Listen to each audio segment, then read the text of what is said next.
Bom dia, gente. Meu nome é Juliana, certo? E a minha companheira de estágio, que é a Tainã, nós vamos ministrar para vocês uma aula, né, sobre ecologia e os ecossistemas, né? Essa atividade, ela vai compor a parte de regências do nosso estágio supervisionado do ensino médio 3, que devido ao contexto de pandemia, nós estamos fazendo atividades assíncronas. Pode passar, Tânia. Para iniciar o estudo da ecologia, a gente precisa primeiro compreender e entender os componentes, né? Começando pela biosfera. Se a gente for decifrar, né, a palavra biosfera, bio quer dizer vida, esfera quer dizer esfera mesmo, uma bola, como mostra aí na figura. E a biosfera é o conjunto de todos os locais do planeta onde existe vida, onde existe a interação do ser vivo com o ambiente, com a água, com o ar, com o solo. Então, tudo isso é a biosfera. Na figura aí, nós podemos ver a presença da atmosfera, que é relacionada ao ar, aos gases presentes, a hidrosfera, que seria a questão da água, né, disponível no nosso planeta, e a litosfera, que é relacionada à parte de solo e rochas que está em nosso planeta. Pode passar, Tainá, está contigo. Certo. Aí, só continuando o que a Juliana explicou, a biosfera também, a gente pode entender ela que é a diversidade de vida que existe no planeta. Então, aqui nós temos uma imagem mais focada do que seria a biosfera e as suas interações no planeta, né? Como a Juliana já explicou, que é a diversidade de vida, a sua vida nas diferentes formas, que nós sabemos que existe, a variedade é muito grande, e essas formas de vida, elas interagem, ou seja, elas fazem ligações com os outros componentes do planeta Terra. Aqui a gente pode perceber o conjunto dos recursos hídricos, que é representado pela hidrosfera, aqui nessa parte em azul. A litosfera, o conjunto dos recursos com relação ao solo, às rochas. E a atmosfera, ela é relacionada com as formas de vida do ar, o conjunto das formas de vida nesse ambiente. Então, todas essas formas de vida diferentes, elas juntas, em um mesmo espaço, elas constituem a biosfera, essa diversidade de seres vivos. A gente também pode definir com esse estudo que existem os seres vivos bióticos e os abióticos. Os seres vivos bióticos são exatamente os seres vivos, os animais, as plantas, e os abióticos são aquelas formas de vida do ambiente, como o clima, a temperatura, a água. Então, a biosfera também ela tem essa divisão desses seres bióticos e os abióticos.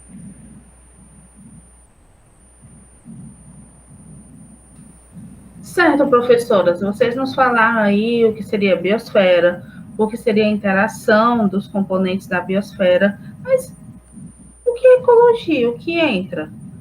Então, a ecologia é um ramo da biologia que estuda os seres vivos e as suas interações com o meio ambiente. Ou seja, quem faz o estudo dos fatores bióticos e abióticos que a Tainã falou, a relação toda que acontece dentro, né, da biosfera é a ecologia, que é uma palavra que deriva do grego, onde oiko significa casa e logos significa estudo. Então, se hoje nós sabemos que existem determinadas interações dentro do nosso ambiente, é porque quem faz esse estudo é a ecologia. Pode passar, né? Então, a ecologia, por se tratar de uma ciência, né, que faz parte da biologia, por estudar essas relações que existem entre os seres vivos em um ambiente ou no planeta como um todo, é que ela possui uma importância extrema, porque os resultados obtidos com esses estudos, eles fornecem dados, resultados que se revelam se os animais e os ecossistemas estão em perfeita harmonia. Então, isso significa que os estudos que a ecologia faz, as pesquisas, eles são muito importantes para que nós possamos ter esse conhecimento, essa discussão que nós estamos tendo aqui nesse momento. São estudos realizados e esses estudos, eles têm resultados, têm respostas. Essas respostas é exatamente o que a gente sabe sobre o conceito de biosfera, o conceito de ecologia, e é importante para que a gente saiba se os animais, os seres vivos, e os ecossistemas, que são o conjunto dos animais, mas que são seres bióticos, mas os seres abióticos, se eles estão em perfeita harmonia. Se os animais eles estão se adaptando bem ao clima, à temperatura, se há recursos como a água, como a alimentação disponíveis naquele ambiente. Então, todas essas informações, todos esses dados, a gente tem informações, tem conhecimento sobre eles por conta do estudo da ecologia. Então, é muito importante que esse estudo aconteça, que a gente possa entender melhor essa ciência tão interessante. O ecossistema é qualquer lugar da natureza onde a comunidade biótica, né, que somos os seres vivos que estão naquele local, e os fatores abióticos, que a luz, a água, o solo, os ventos, a temperatura se relacionam. E dentro, né, analisando o nosso planeta, nós temos diversos ecossistemas. Como exemplo, vamos usar exemplos bem distintos. Usar aqui o nosso território nordestino, usar o Ceará. Nós temos animais que são adaptados ao ecossistema aqui do Ceará, que se levados a um outro tipo de ambiente, se for um ambiente frio, eles não vão resistir. Então, ecossistema é qualquer lugar onde tem essa relação dos animais daquele ambiente, temperatura, água, luz, solo, tudo isso é um ecossistema. Aí na foto nós temos uma parte, né, envolvendo a questão aí de uma floresta, onde temos a interação do fator abiótico, que seria a água, a presença das rochas, e os fatores bióticos, que seriam as plantas, os animais que estão dentro da água, que também são os fatores bióticos, e até o próprio ser humano, caso tenha um local onde ele possa viver dentro desse ambiente. Pode passar, Rainha. Então, aqui a gente tem um esquema que nos mostra a interação entre esses fatores. Então, elas podem ocorrer de forma biótica e abiótica. Biótica, nós já vimos que são o conjunto dos seres vivos, aqui representado por o círculo verde, e o meio abiótico. Só voltando aqui, os seres vivos, nós temos alguns exemplos aqui, que é a biomassa, populações, comunidades, biocenoses, habitat e nicho. Então, todos esses componentes aqui, eles fazem parte dos seres vivos. Por exemplo, o habitat, que é exatamente o local onde um determinado ser vivo costuma viver, permanecer.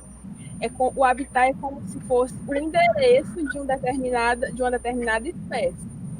Já o nicho ecológico é o papel que aquele ser vivo desempenha naquele habitat. É como se fosse a sua profissão. Outro exemplo aqui também é o conceito de população e comunidades, que as populações é o conjunto de seres vivos de uma mesma espécie. Eles juntos formam uma população. E já as comunidades são o conjunto de populações, o conjunto de populações por exemplo, cachorros e o conjunto de populações de gatos, esses dois conjuntos juntos formam uma comunidade. Já o meio abiótico, que também faz parte da interação em um ecossistema, é representado como a Joana explicou anteriormente, pela água, pelas rochas, pelo intemperismo, pelos minerais, pelos nutrientes, matéria orgânica e resíduos.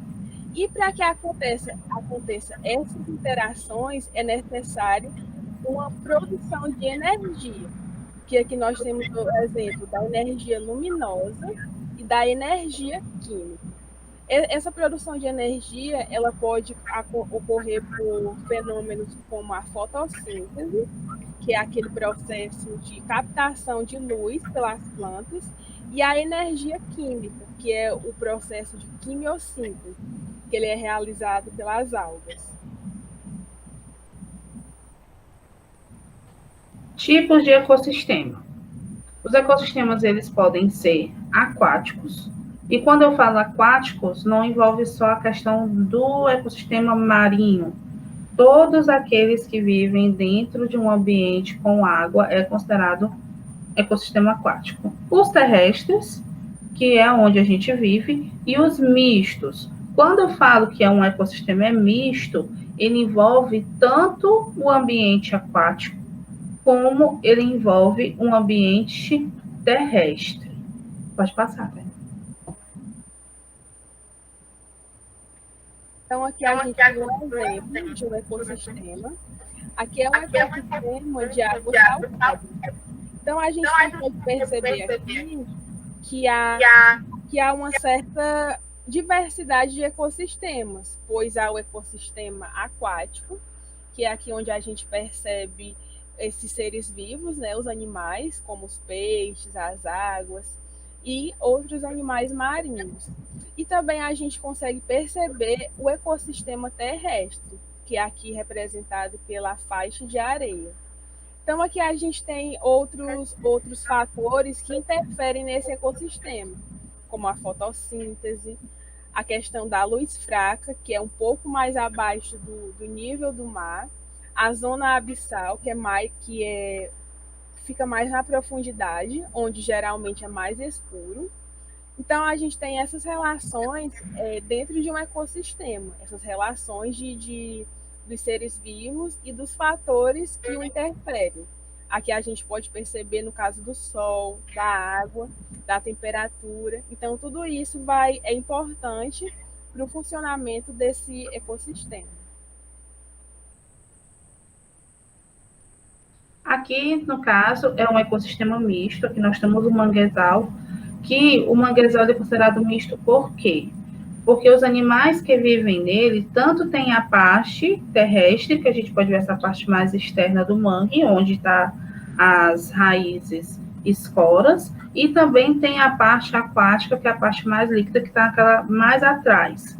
Nesse ambiente, geralmente, quem vive aí? Os caranguejos, que eles conseguem, né, se atolar na parte aí do mangue. Por isso que quando as pessoas que fazem, né, a caça do caranguejo, eles muitas vezes vão a ambientes que quando eles vão precisar buscar, eles precisam enfiar o braço quase na sua totalidade, porque você vê o mangue como se fosse uma parte rasa, só que ele não tem a sustentabilidade de manter a pessoa em pé sem afundar, porque tem a questão da presença da água. Por isso que o mangue ele é considerado um ecossistema misto. Pode passar. Então, agora a gente vai conversar um pouco sobre o que é espécie. Então, nessa imagem, a gente consegue ver aqui dois animais, dois pássaros, iguais, né, de mesma espécie. Então, a espécie ela é definida como o conjunto de indivíduos semelhantes, como a gente pode perceber aqui, esses dois pássaros, que, ao se cruzarem, eles conseguem deixar uma descendência fértil. Ou seja, o resultado do acasalamento entre esses dois pássaros, ou entre dois indivíduos de mesma espécie, eles vão gerar novo ser, seu descendente, E esse ser, ele também deve ser capaz de se reproduzir, de reproduzir um descendente também fértil e assim continuar a espécie. Então, a espécie, repetindo, ela é o conjunto de indivíduos semelhantes, como vemos aqui na imagem, e o cruzamento, o resultado do acasalamento entre esses dois indivíduos vai gerar um novo ser, que também vai ser capaz de gerar um novo ser fértil, ou seja, que ele é capaz de produzir novos descendentes.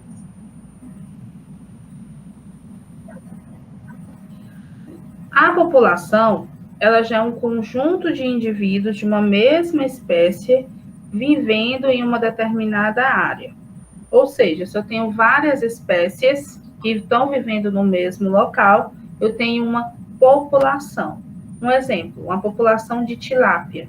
Então, quer dizer que naquele ambiente aquático ali, só tem o peixe tilápia. Se eu tenho vários gatinhos morando no mesmo canto, eu tenho uma população de gatos. Então, eles são da mesma espécie e vão vivendo na mesma área. E como é que eu sei, né, a quantidade de pessoas? É pela densidade. É a densidade que vai me dizer o tanto de indivíduos que tem naquela população. E para o cálculo dessa densidade, eu tenho algumas taxas, que seria a taxa de natalidade. A taxa de natalidade, ela calcula o tanto, né, o valor de indivíduos nascidos vivos, certo? É a taxa de natalidade. Já a taxa de mortalidade é a taxa de morte daquele indivíduo, daquela determinada população. E a migração seria a taxa em que mostra quantos animais saíram de um local para o outro, ou seja, eles migraram de um determinado local para um outro determinado local. Então, esses 3 índices são utilizados para o cálculo da densidade de uma população de um determinado local. Pode passar, Fernanda. Comunidade. A comunidade, ela é definida como conjunto de populações que habitam na mesma área. Então, essas populações, né, como a gente viu anteriormente, a população ela é definida como conjunto de indivíduos de uma mesma espécie em uma mesma área, certo? Indivíduos de uma mesma espécie em um mesmo local. Já a comunidade é o conjunto de várias populações em um mesmo lugar.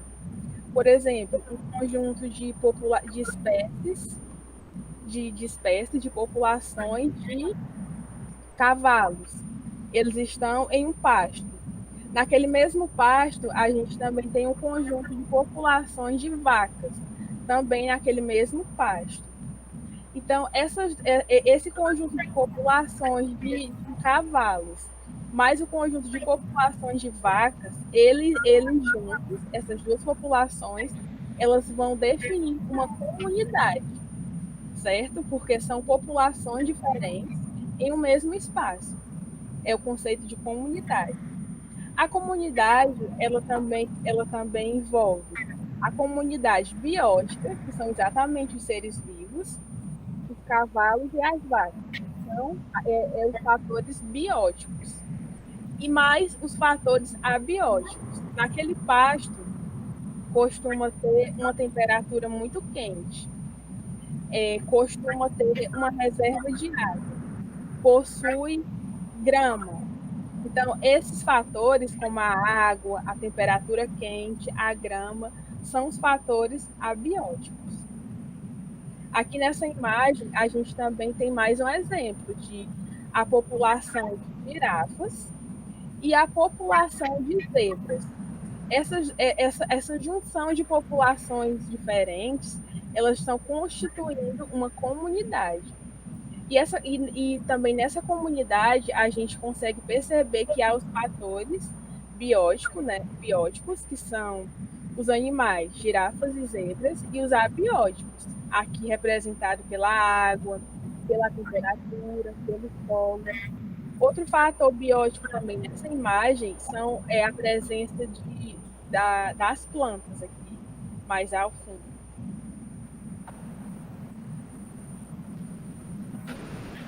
Aqui nós temos o sistema ecológico completo, né? Com tudo que a gente já comentou até o momento. Nós temos a biosfera, representada aí pela figura do nosso planeta, o ecossistema, que seria a relação de todos os seres com os fatores bióticos, na relação, a interação dos fatores bióticos com os fatores abióticos.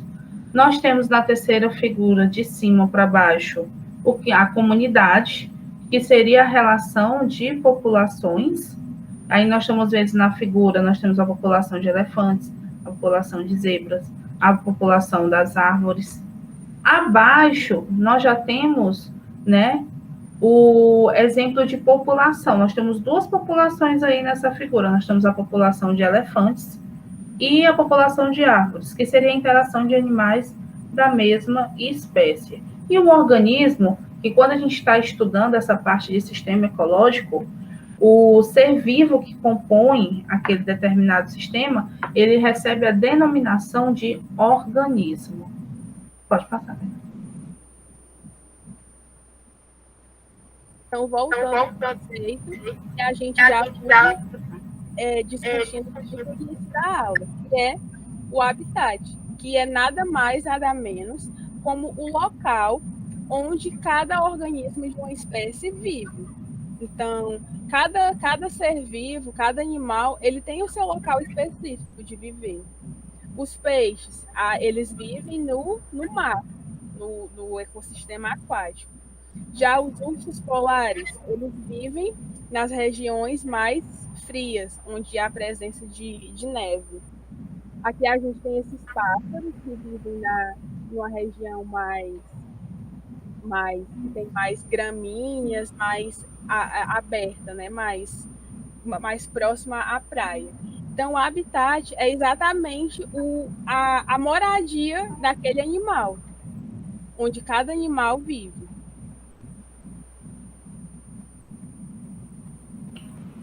Já o nicho ecológico é o papel que cada indivíduo desempenha na comunidade. É o modo de vida dele. Tudo que ele realiza lá dentro é o nicho ecológico dele. Um exemplo seria a questão das abelhas. Cada abelha ela tem uma função lá dentro. Então, as abelhas que ficam na parte de trás, né, vamos dizer assim, fazendo a segurança da colmeia, o nicho ecológico dela é estar naquela parte externa fazendo a proteção da colmeia. Então, toda a atividade que o ser vivo realiza dentro do seu habitat é o nicho ecológico. Pode passar. Tá?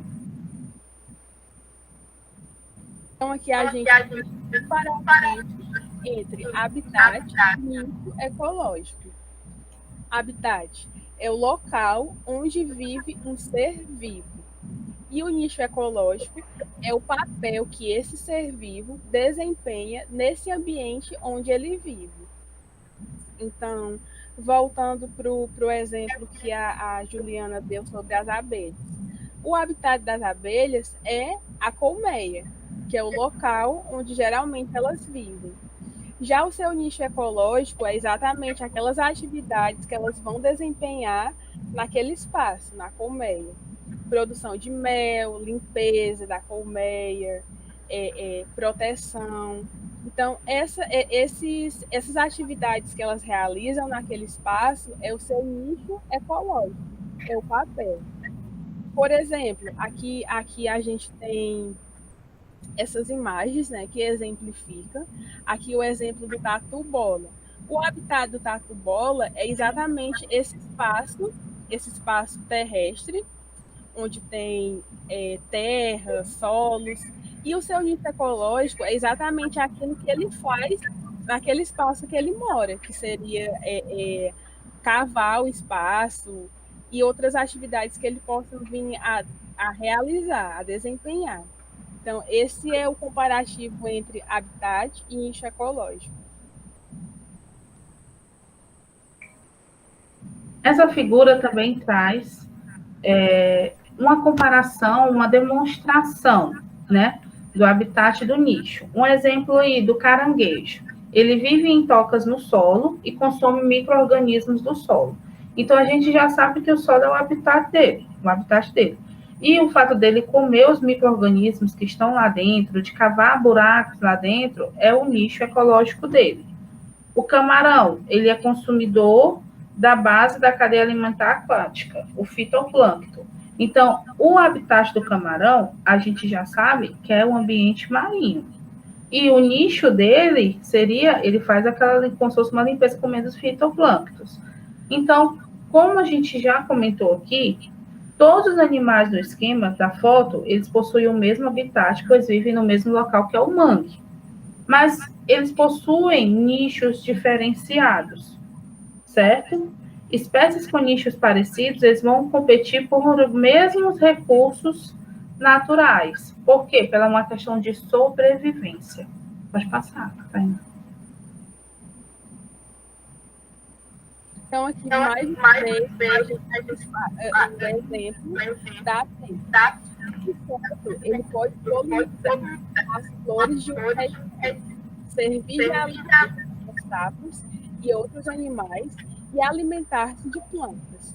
Então, aqui a gente vê o exemplo da abelha, né, que ela um dos seus nichos, um do seu nicho ecológico é exatamente a obtenção de alimento, que ela consegue pelo processo de polinização, que é quando ela se alimenta do néctar das flores, dessa substância que as flores produzem. E aqui também existe até uma relação ecológica bem interessante, que é a relação de mutualismo, que é quando duas espécies dois seres vivos de espécies diferentes, eles interagem entre si e os dois conseguem obter benefícios. Para a abelha, o benefício é a produção, é a obtenção de alimento. Elas vão, por meio do néctar da flor, elas vão obter fonte de alimento e garantir a sua sobrevivência. Já para a flor, é importante que a abelha faça isso, pois durante o período da polinização, o corpo da abelha ele vai ficar cheio de umas bolinhas de cor amarelada. Essas bolinhas elas são chamadas de pólen. E esse pólen ele serve para fecundar outra flor da mesma espécie daquela que a abelha já polinizou. Então, a abelha, quando ela termina de polinizar as flores, quando ela termina de se alimentar do néctar, ela voa para outra flor. Esse pólen ele pode acabar caindo nessa outra flor e fecundar essa outra flor, gerando uma nova espécie de ser vivo. Então, aqui também tem essa questão do nicho ecológico, o papel que a abelha desempenha no meio ambiente, e também a sua relação ecológica, que é importante tanto para ela como para as plantas. Insetos machos e fêmeas, eles podem ter nichos diferentes. O exemplo que é muito legal de usar, que são animais que são muito bem organizados, são as abelhas e as formigas, né? A abelha, né? A fêmea, né? A abelha rainha.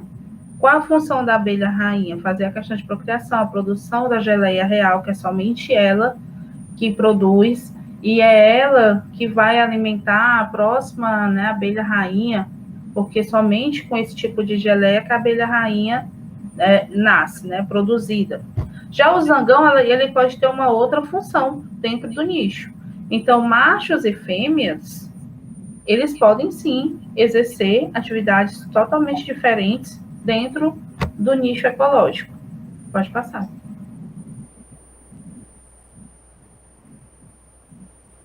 Bom, existem animais que eles possuem hábitos noturnos.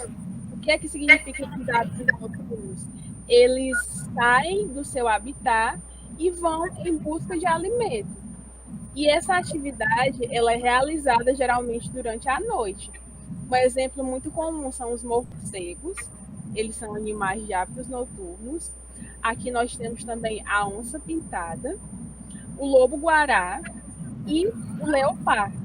São animais que eles têm esse nicho ecológico, né? Esse papel, que é a obtenção do seu alimento, e eles fazem isso no período noturno. É um costume, é um hábito que eles têm de ir atrás, obter esse recurso, que é a alimentação, durante o período da noite. A densidade dessa população, ela é obtida através da divisão do número de indivíduos por unidade de espaço que ocupam. Ou seja, eu tenho um número X de indivíduos e eu tenho aquela área. É dessa forma também que, no caso, como quando querem fazer o cálculo do tanto de pessoas em uma festa, eles vão pegar a área daquele espaço e o número de indivíduos para um determinado espaço daquela área, para assim eles terem, né, uma média, terem um valor do tanto de indivíduos que ocuparam aquele determinado espaço. Pode passar, Pena. E existem fatores que interferem na necessidade da população. Esses fatores são a taxa de natalidade, que é um fator que interfere de forma positiva, pois aqui a gente pode obter a quantidade de organismos nascidos vivos. A taxa de mortalidade é um fator que interfere, mas de forma negativa, porque aqui é a quantidade de óbitos, de mortes. A imigração, que é exatamente a saída da população de um espaço para o outro, e a imigração. A imigração, falando na questão das pessoas, é quando você sai de um país para ir viver em outro país. Isso é chamado de imigração. Já a emigração é quando você sai de uma cidade e você vai para outra cidade no seu mesmo país. Por exemplo, eu moro aqui no Ceará e eu vou viver no Rio de Janeiro. Eu emigrei de um estado para o outro.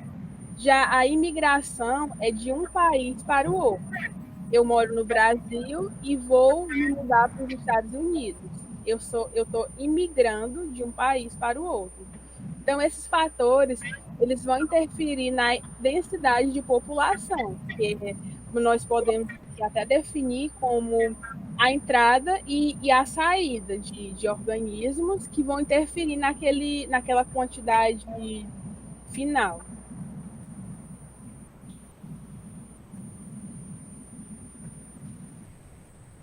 Como a Tainá mencionou, o crescimento da população, ela se refere ao aumento do número de indivíduos que o compõem.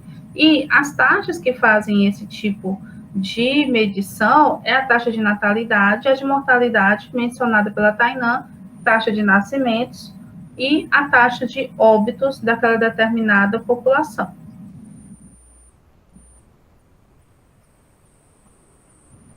Componentes do ecossistemas. Os ecossistemas, nós já sabemos que eles têm dois tipos de fatores.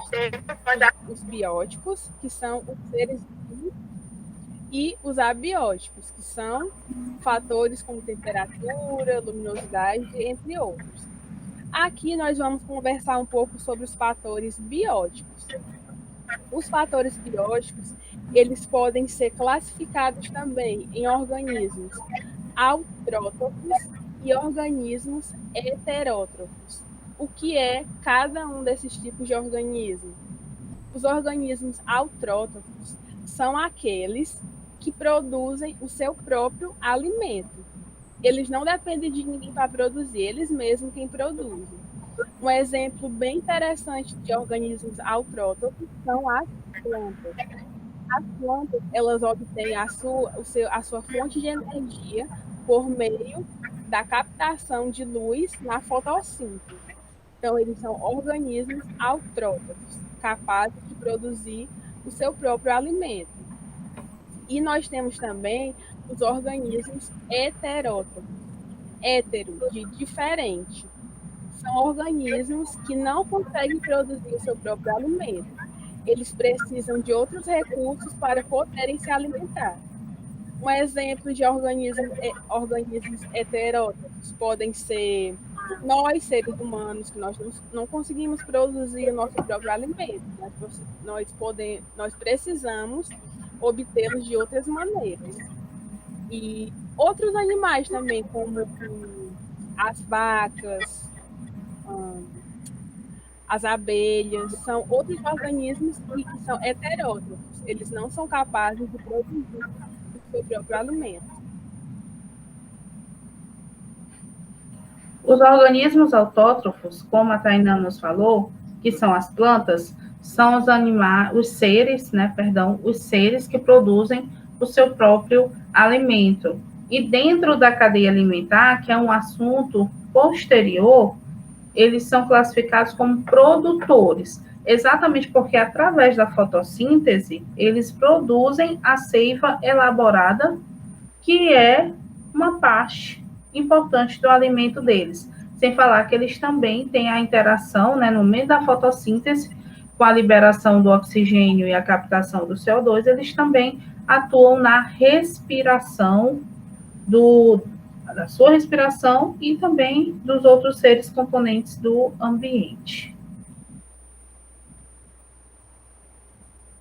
E os exemplos, né, de organismos heterótrofos, eles dependem de outros seres vivos para se alimentar, né? Não conseguem produzir o seu próprio alimento.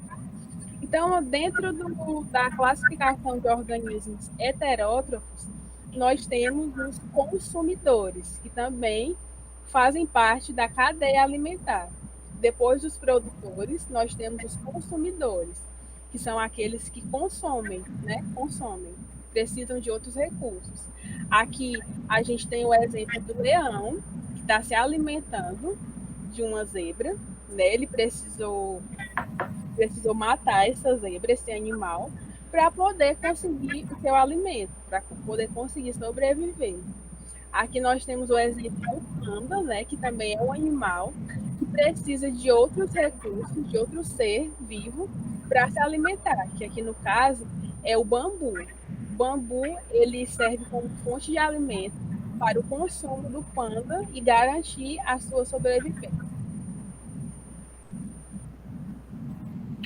Os decompositores, eles atuam na decomposição de restos vegetais e animais. Os representantes desse núcleo, né, das relações, são os fungos e as bactérias. E eles têm um papel importantíssimo, porque se não tivesse os decompositores, nós teríamos um acúmulo, um acúmulo de matéria morta que poderia ser decomposta e depois virar a matéria orgânica, que valoriza muito a questão da fertilidade do solo.